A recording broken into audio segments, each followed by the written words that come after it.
All right, so today we're embarking on a deep dive into the world of islands. Islands. Islands, but not just any islands. We're not talking about your typical beach vacation spots.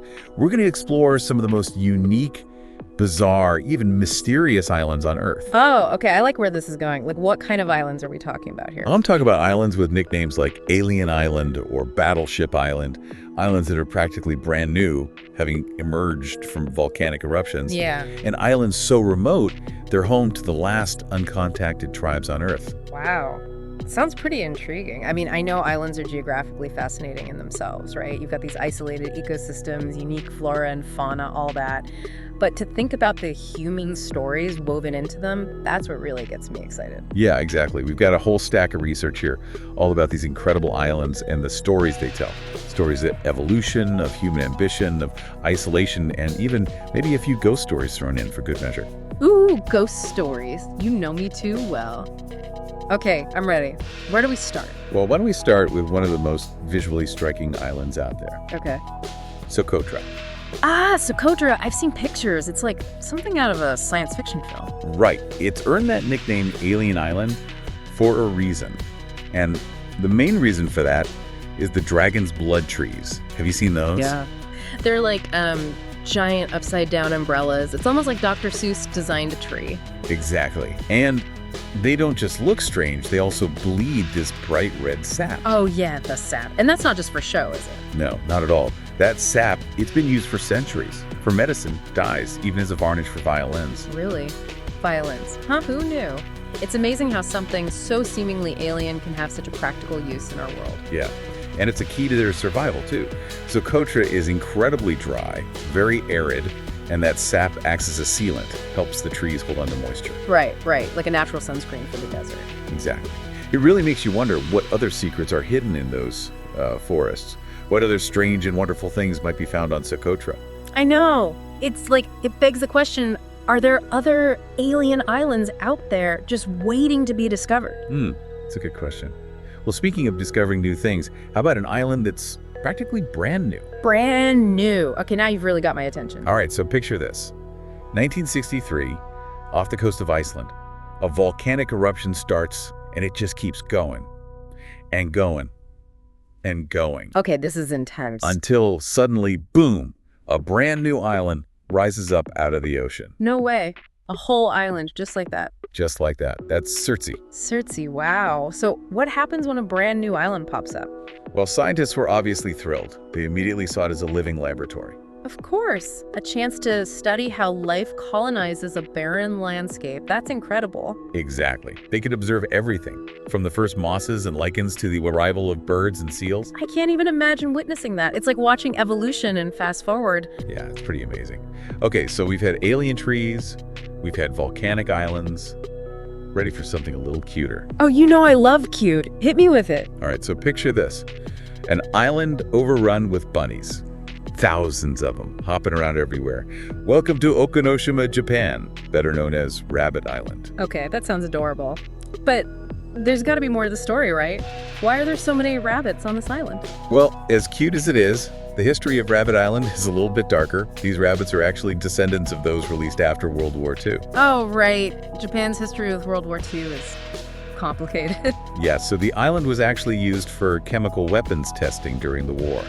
And the rabbits were, sadly, test subjects. Oh, wow. That puts a bit of a damper on the cuteness, doesn't it? It does. But it's also a stark reminder of the lasting impact of human actions, even in seemingly idyllic places. You've got this beautiful island full of adorable bunnies, but it has this dark history lurking beneath the surface. Yeah, it's like a reminder that we can't just erase the past, no matter how much we might want to. Exactly. And it makes you think, what other seemingly innocent places have these hidden stories? What else is out there waiting to be uncovered? Good question. Well, we've talked about islands shaped by nature and islands impacted by human conflict. What about islands built by humans? Oh, we've got those too. Yeah. And they are impressive, to say the least. Have you heard of the Palm Jumeirah in Dubai? Dubai, the land of extravagance, right? What have they done now? Well, they decided to build an artificial archipelago, shaped like a palm tree. Wait, a palm tree? Seriously? Seriously, it's absolutely massive, and it's home to Luxury residences, hotels, you name it. Wow, that's ambitious. That's one word for it. It's definitely an engineering marvel. Yeah. But it also raises some questions about human ambition, and the impact these huge projects have on the environment. Yeah, I can imagine. It's like, where do we draw the line between human ingenuity and, well, just excess? Right. It's a good question. And it's a question that comes up a lot when we talk about islands. Speaking of human ingenuity, though, let's go to the other side of the world, to Lake Titicaca in Peru. Lake Titicaca. That's high up in the Andes, isn't it? What's so special about it? Well, on Lake Titicaca, you'll find the Eros Islands. The Eros Islands. And what makes these islands so special? They're floating islands, and they're made entirely of reeds. Whoa, whoa, whoa, hold on. Floating islands made of reeds? How is that even possible? The Eros people have been building and living on these islands for centuries. They harvest the reeds from the lake, and they use them to build everything: their homes, their boats, even the islands themselves. That is incredible. Talk about living in harmony with nature. They've basically created a sustainable way of life in what seems like, honestly, a pretty challenging environment. It is, and it's a testament to human adaptability, our ability to create, to innovate, to survive. Absolutely. Okay, so we've covered islands full of strange life, islands born from fire, islands built by hand. Where do we go from here? Well, let's journey to some of the most remote places on Earth. I'm talking about islands so isolated they feel like they're on another planet. Ooh, now we're getting into the really good stuff. I love a good remote island mystery. All right, then get ready, because we're heading to Bouvet Island. Bouvet Island. And where is this exactly? It's smack dab in the middle of the South Atlantic Ocean. It's considered one of the most isolated islands in the world. Wow, so isolated that it must be hard to even study it. Exactly. And to add to the mystery, there was this strange incident in the 1960s. A lifeboat was found on the island, abandoned, with supplies and some oars, but no sign of who had been on it or where they went. Spooky. So to this day, no one knows how that lifeboat got there. Nope, it's a complete mystery. Oh, I love it. It just adds to the whole mystique of these remote islands. It's like, what else is out there hidden in these far-flung corners of the world? Well, if you're looking for isolation, it doesn't get much more remote than Tristan da Cunha. Tristan da Cunha. That name rings a bell. It's the most remote inhabited island in the world. There's a small community living there, thousands of kilometers from any other landmass. Wow, that's a whole other level of remote. So how do they even survive out there? They've managed to create a self-sufficient community. They fish, they farm, they even have their own little school and hospital. That's incredible. They've built a whole society out there, completely cut off from the rest of the world. Talk about resilience. Right. And then there's North Sentinel Island.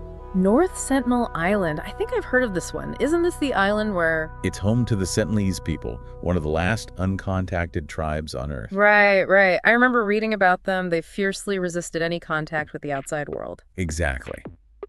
And that brings up a lot of ethical questions, right? What are our obligations to these isolated groups? Do we have a right to try and contact them, or should we respect their wish to remain isolated? It's a tough one. It's like, on the one hand, you have this natural curiosity, this desire to understand different cultures. But on the other hand, you have to respect their right to self-determination. They're saying, leave us alone, and we have to listen. I agree. It's a reminder that the world is still full of mysteries, and that not every mystery needs to be solved. Sometimes it's better to just leave things be. I like that. A little bit of mystery keeps things interesting, right? Exactly. So we've journeyed from the bizarre landscapes of Socotra, with its dragon's blood trees, to the man-made marvels of Dubai, with its palm tree-shaped archipelago. We've explored islands teeming with rabbits, islands haunted by history, and islands so remote they feel like they're on the edge of the world. That was quite a trip. It was. And what's clear is that islands, in all their diversity, offer us this unique window into the forces that shape our planet and ourselves. They're like little microcosms of life, showcasing the interplay of nature, history, and human endeavor. Yeah, and they remind us that there's always more to discover, more to learn, more to appreciate about this incredible world we live in. Absolutely. So, as we wrap up our deep dive, I'm going to leave you with a question. If you could visit any island in the world, real or imagined, where would you go and why? Ooh, good question. I think I need some time to ponder that one. It's like, do I go for the adventure, the isolation, the cultural immersion? So many choices. I know. That's the beauty of it. So let your imagination run wild and explore the endless possibilities. Thanks for joining us on this island adventure. It was my pleasure. Until next time.